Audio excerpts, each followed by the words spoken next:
ഐശ്വര്യം, സമ്പത്ത് ഇവ ലഭിക്കാനായിട്ട് ലക്ഷ്മിയെ പൂജിക്കാം. ലക്ഷ്മി ദേവിയെ പൂജിച്ചാൽ ഐശ്വര്യം, സമ്പത്ത് വരും എന്ന് തന്നെയാണ് നമ്മുടെ എല്ലാവരുടെയും വിശ്വാസം. അനുഭവയോഗ്യമായിട്ടുള്ള കാര്യം തന്നെയാണ്. സ്ഥിരമായിട്ട് നമ്മൾ ലക്ഷ്മി മന്ത്രം, ഐശ്വര്യപ്രദമായിട്ടുള്ള ലക്ഷ്മി മന്ത്രം 108 രൂപയൊക്കെ ജപിക്കുകയും ലക്ഷ്മി മന്ത്രം നമ്മൾ ഒരു കവചമായിട്ട് എഴുതി അത് ശരീരത്തിൽ കവചമായിട്ട് ധരിക്കുകയോ തങ്കത്തകിടിലോ വെള്ളിത്തകിടിലോ ഒക്കെ അത് എഴുതി പോക്കറ്റിലോ ഇതിലോ ഒറ്റ സൂക്ഷിക്കുകയോ അല്ലെങ്കിൽ അത് ശരീരത്തിൽ ധരിക്കുകയോ ഒക്കെ ചെയ്താൽ തീർച്ചയായിട്ടും നമുക്ക് ധനം നിലനിൽക്കാനും നമ്മുടെ കയ്യിൽ വരുന്ന ധനത്തിന് ഒരു സ്രോതസ്സും ഒരു നിലനിൽപ്പും ഒക്കെ ഉണ്ടാവുമെന്ന് അനുഭവസ്ഥർ പറയുന്നുണ്ട്.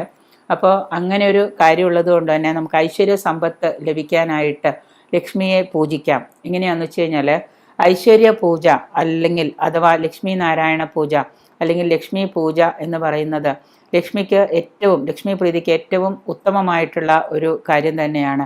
ലക്ഷ്മിയെ പ്രീതിപ്പെടുത്തുന്നത് കൊണ്ട് നമ്മളുടെ ഐശ്വര്യവും സമ്പത്തും, ഐശ്വര്യം എന്ന് പറയുന്നത് പണമായിട്ടും അല്ലെങ്കിൽ മറ്റു പലതരത്തിലുള്ള സമ്പത്തായിട്ടും ഒക്കെ വന്നു ചേരുന്നതാണ് ഐശ്വര്യ കടാക്ഷം.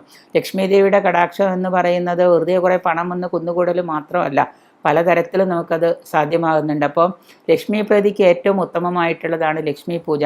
ജാതകത്തിൽ ശുക്രദശാകാലത്ത് ശുക്രൻ കുതിച്ചുയരുന്നു എന്നാണ് എല്ലാവരും ധരിച്ചിരിക്കുന്നത്. എങ്കിലും ശുക്രദശാകാലത്ത് നമുക്ക് ഈ പറയുന്ന ശുക്രൻ്റെ അനിഷ്ടസ്ഥിതി ഉണ്ടെങ്കിൽ, ശുക്രദശാകാലം ശുക്രൻ്റെ അനിഷ്ടസ്ഥിതിയിലാണ് നിൽക്കുന്നത് എങ്കിൽ, ശുക്രൻ നമുക്ക് അനുകൂലപ്രദനായിട്ടല്ല എന്നുണ്ടെങ്കിൽ ആ സമയത്ത് പല ദുരിതങ്ങളും, പല മംഗല്യദോഷങ്ങളും, ദുരിതങ്ങളും, കുടുംബദോഷങ്ങളും, സാമ്പത്തികത്തിൽ പല ഏറ്റക്കുറച്ചിലുകളൊക്കെ നമുക്ക് വരാം. ശുക്രൻ്റെ അനിഷ്ടപ്രദനായ സ്ഥിതി എന്ന് പറയുന്നത് അന്യസ്ത്രീ സംസർഗം ഉണ്ടാവാം. അപ്പോൾ ഇങ്ങനെയൊക്കെ വരുന്ന സമയത്ത് ഈ ദോഷങ്ങളൊക്കെ മാറാനായിട്ട്, ഇത്തരത്തിലുള്ള ദോഷങ്ങളൊക്കെ മാറി കുടുംബത്തിനും വ്യക്തിക്കുമൊക്കെ ഐശ്വര്യം ഉണ്ടാകും. വ്യക്തിക്ക് ഐശ്വര്യം ഉണ്ടായ കുടുംബത്തിന് ഐശ്വര്യം ഉണ്ട്. അപ്പോൾ വ്യക്തിക്കും കുടുംബത്തിനും ഐശ്വര്യം ഉണ്ടാവാനും സമാധാനം നിലനിർത്താനും ഒക്കെ ആയിട്ട് മഹാലക്ഷ്മി ഭജനം ചെയ്യാം. അത് വളരെയേറെ ഉത്തമമാണ്. സമ്പത്ത് വർദ്ധിക്കാനായിട്ട് ആദിലക്ഷ്മി സ്തോത്രമുണ്ട്. ഈ ആദിലക്ഷ്മി സ്തോത്രം ഒരു നിശ്ചിത ഒരു ഗുരുവിൽ നിന്ന് നമ്മൾ ദീക്ഷയായിട്ട് ഏറ്റുവാങ്ങി നിരന്തരം ജപിക്കുന്നത് കൊണ്ട് നമ്മുടെ സമ്പത്തിലൊക്കെ നമുക്ക് പല വർധനവും പല മാറ്റങ്ങളും ഒക്കെ ഉണ്ടാവും. അത് നെയ്വിളക്ക് കൊളുത്തി വെച്ച് ഒരു നിശ്ചിത എല്ലാ ദിവസവും നമ്മൾ ജീവിതത്തിൽ നിത്യചര്യയായിട്ട് ജപിക്കാനായിട്ട് ശ്രമിക്കുക.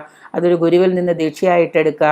ഏതെങ്കിലും ഒരു നല്ല ഗുരുവിനെ കണ്ട്, ഒരു സ്വാത്വികനായ ഒരു ഉപാസകനായ ഗുരുവിനെ കണ്ട് നമ്മൾ ദീക്ഷയായിട്ട് അത് എടുക്കാം. ഇനി ആദിലക്ഷ്മി മന്ത്രം എന്ന് പറയുന്നത് ഇതാണ്: സുമനസ വന്ദിത സുന്ദരി മാധവി ചന്ദ്ര സഹോദരി ഹേമമയേ മുനിഗണ വന്ദിത മോക്ഷ പ്രദായിനി ഉജ്ജ്വല ഭാഷിണി വേദനുദേ പങ്കജവാസിനി ദേവസുപൂജിത സദ്ഗുണവർഷിണി ശാന്തിയുദേ ജയ ജയ ഹേ മധുസൂദന കാമിനി ആദിലക്ഷ്മി പരിപാലയ മാം. ഇതാണ് ആദിലക്ഷ്മി മന്ത്രം. ഇത് നിങ്ങൾ ഒരു ഗുരുവിൽ നിന്ന് ദീക്ഷയായിട്ട് എടുക്കാൻ പറ്റുമെങ്കിൽ അങ്ങനെ എടുക്കാം. അല്ലെങ്കിൽ ഇത് ഈ കേട്ട് എഴുതിയെടുക്കാൻ പറ്റുമെങ്കിൽ അങ്ങനെ ചെയ്യാം. ഒന്നുകൂടെ പറഞ്ഞു തരാം.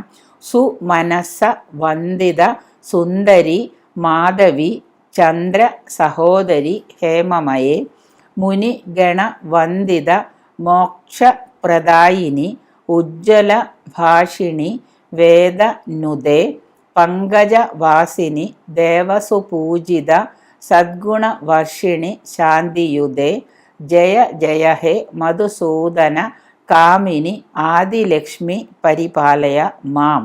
ഈ മന്ത്രം ദേവിയെ മനസ്സിൽ ധ്യാനിച്ച്, ദേവിയുടെ മഹാലക്ഷ്മിയുടെ ഫോട്ടോ ഉണ്ടെങ്കിൽ അത് വെച്ച് വടക്കോട്ടോ കിഴക്കോട്ടോ ദർശനമായിട്ട് അത് വെച്ച് അതിനു മുൻപിൽ ഒരു നെയ്വിളക്ക് കൊളുത്തിയിരുന്ന് സർവ്വ ഐശ്വര്യവും മനസ്സിൽ കണ്ടുകൊണ്ട്, സർവ്വ ഐശ്വര്യങ്ങളും നിങ്ങൾക്ക് വന്നു ചേരുന്നതായിട്ട് മനസ്സിൽ കണ്ടുകൊണ്ട് നിത്യവും ജപിച്ചു കഴിഞ്ഞാൽ നമുക്കെന്താണ് സമ്പത്തുകളും ഐശ്വര്യവും നിരന്തരം ലഭിക്കുന്നതാണ്.